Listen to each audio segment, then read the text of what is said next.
Hamas পরাজিত না হওয়া পর্যন্ত গাজায় যুদ্ধ বন্ধ করার কোনো উপায় নেই। মঙ্গলবার আহত সেনাদের সঙ্গে সাক্ষাতের সময় ইসরায়েলি প্রধানমন্ত্রী বেনিয়ামিন নেতানিয়াহুর হুঙ্কার, আগামী কয়েকদিনে পূর্ণ শক্তিতে অভিযান চালিয়ে হামাসকে পরাজিত করবে আইডিএফ।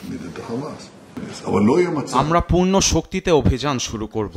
অভিযান শেষ করার অর্থ হামাসকে পরাজিত করা। কোনো অবস্থাতেই আমরা যুদ্ধ বন্ধ করব না। একটি অস্থায়ী যুদ্ধবিরতি হতে পারে, কিন্তু গাজায় যুদ্ধ পুরোপুরি বন্ধ হবে না। এমনকি হামাস যদি আরো 10 জন জিম্মিকেও মুক্তি দিতে চায়, তবুও না।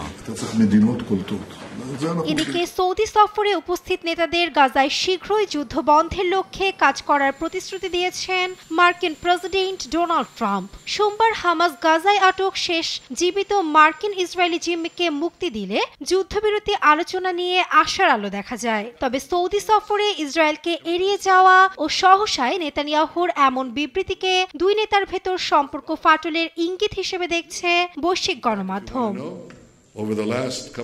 মঙ্গলবার জাতিসংঘ নিরাপত্তা পরিষদে গাজায় মার্কিন ইসরায়েল সহায়তা পরিকল্পনা নিয়ে উপস্থিত দেশগুলোর ভেতর চলে উত্তপ্ত বাক্য বিনিময়। এ সময় ইসরায়েলকে কঠোর ভাষায় ভৎসনা করে জাতিসংঘের সাহায্য প্রধান টম ফ্লেচার জানান, ক্ষুধাকে দর কষাকষির মাধ্যম হিসেবে ব্যবহার করছে নেতানিয়াহু প্রশাসন। ইসরায়েলি পরিকল্পনার ফলে গাজার বাসিন্দারা বাস্তুচ্যুত হতে বাধ্য হবে। ক্ষতির সম্মুখীন হবে হাজার হাজার মানুষ। এটি বিশ্বজুড়ে সাহায্য বিতরণ ব্যবস্থায় অগ্রহণযোগ্য নজির স্থাপন করেছে। এটি অনাহারকে দর কষাকষির মাধ্যম করে তুলেছে। এ সময় মার্কিন ইসরায়েল সহায়তা পরিকল্পনা তীব্রভাবে প্রত্যাখ্যান করে যুক্তরাজ্য ও 4 ইউরোপীয় মিত্র দেশ। যৌথ বিবৃতিতে গাজায় মানবিক সহায়তার উপর অবরোধ প্রত্যাহার করতে ইসরায়েলের প্রতি আহ্বান জানায় ব্রিটেন, ফ্রান্স, ডেনমার্ক, গ্রিস ও স্লোভেনিয়ার প্রতিনিধিরা। নিন্দা জানায় রাশিয়া ও চীনও।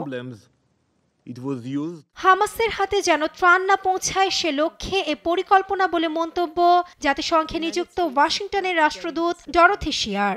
উপত্যকায় প্রতি 5 জনের মধ্যে 1 জন দুর্ভিক্ষের মুখোমুখি বলে উদ্বেগ জাতিসংঘের নিরাপত্তা পরিষদের। অন্যদিকে গাজায় চলমান পরিস্থিতিতে ইসরায়েলি হামলায় প্রাণ হারিয়েছেন আরও অর্ধশতাধিক ফিলিস্তিনি।